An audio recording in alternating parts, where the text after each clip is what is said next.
प्यारे बहनों और भाइयों, मेरा नमस्कार स्वीकारो। देखिए, आज हम आपके लिए बताएंगे कि आपने पूर्व जन्म में अपनी इंद्रियों का दमन किया कि नहीं किया, उनका अच्छी तरह से पालन किया कि नहीं किया, उसकी क्या पहचान है।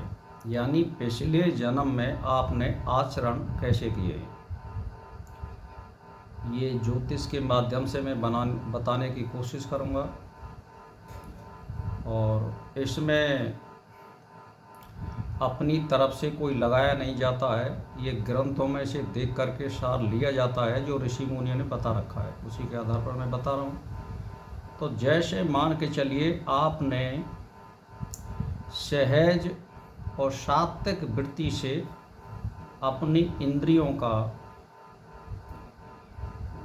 पालन किया, या यूँ कहिए कि आप चरित्रवान रहे थे और सात्विक वृत्ति अपनाई थी और आपने परमार्थ के कार्य किए थे, तो आपके जीवन में जो सात्विक जो ग्रह होते हैं वो उच्च के आएंगे।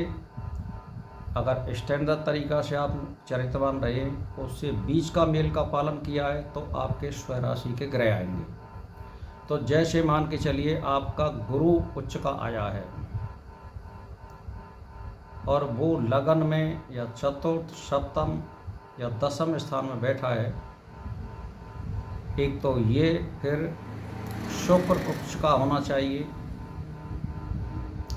और वो भी पंचम या नवम या चारों केंद्रों में होना चाहिए। या अब जो है फिर बुध उच्च का होना चाहिए या स्वराशि का होना चाहिए। चंद्रमा शुक्ल पक्ष का होना चाहिए दसवीं से और चौथ पाँचवें तक कृष्ण पक्ष में इसका होना चाहिए, और वो उच्च का या स्वराशि का होना चाहिए। तो इसका मतलब ये हुआ कि 4 राशि के स्वय ग्रह या उच्च के आ रहे हैं, तो आपने अच्छी तरह से इंद्रियों का पालन किया है, चरित्रवान रहे हैं, परमार्थ के कार्य किए हैं। इसका मतलब ये होता है।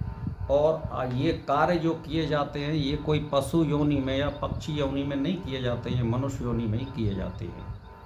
तो आपकी ये पहचान बनती है, तो उससे क्या होगा, इस जीवन में आपको सुख और सुविधाएं मिलेंगी, अधिकार मिलेंगे और परमार्थ करने का आपको एक अधिकार भी मिलेगा, जिससे आप लोगों की सहायता कर सकते हैं।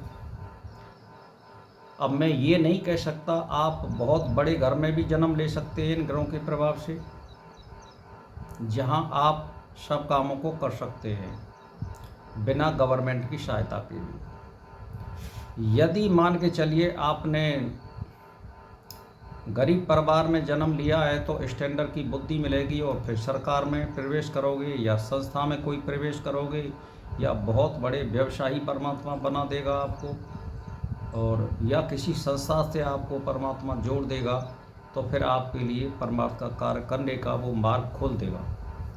तो फिर आपकी सुख और सुविधाएं आपको ऑटोमेटिक मिलेंगी। इस तरह के आचरण से ये मिलता है, और एक राजा के सदृश वो आदमी अपना आचरण यहाँ पर करता है और सारी सुख और सुविधाएं वो भोगता है।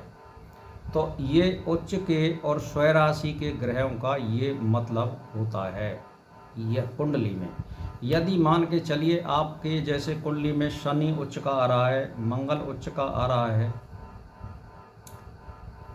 तो ये जो ग्रह होते हैं ये जो है तमोगुणी होते हैं, अहंकारी होते हैं।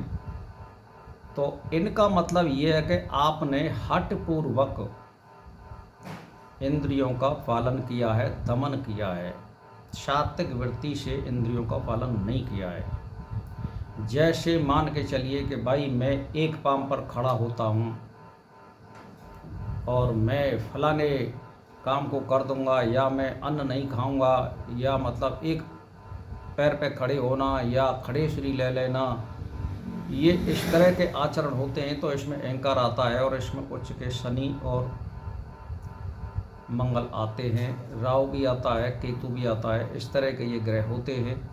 तो ये पहचान होती है कुंडली की ज्योतिष के माध्यम से। ये मोटा मोटा आंकड़ा है और ऋषि मुनियों ने ये दे रखा है, इससे यही होता है। और आप देख लेना कुंडली आप निकाल कर के महापुरुषों की, जिनके यदि 4 ग्रह उच्च के हों और उनमें से कम से कम 2 या 3 केंद्र में होंगे, तो ये निश्चित है, चाहे वो महात्मा के रूप में होगा या वो किसी कर्मचारी के रूप में होगा या किसी व्यवसाय के रूप में होगा, वो सुख और सुविधा से युक्त होगा और एक परमार्थ के कार्य करने वाले से वो जुड़ जाएगा। आप देख लो किसी का भी, जैसे मैं आपके लिए उदाहरण दे देता हूँ कि आप जो है विवेकानंद जी के उसको देख लीजिए उठा करके, आदि शंकराचार्य की कुंडली को देख लीजिए, श्री श्री रविंद्रनाथ टैगोर जी को देख लीजिए, वो भी एक महात्मा के रूप में रहे थे। और बहुत से महात्मा हैं, वल्लभाचार्य की, रामानुजाचार्य की कुंडली देख लीजिए। इनके सब के ऐसे ग्रह हैं कि इन्होंने ग्रह के आधार पर ये सब कुछ प्राप्त किया है। तो ये 2-3 जन्मों का जब धन संग्रह इकट्ठा हो जाता है तब ये प्रवृत्ति बनती है। तो भाई और बहनों, बस मैं यही बताना चाहता हूँ आपके लिए। मेरा इसी के साथ नमस्कार स्वीकार हो।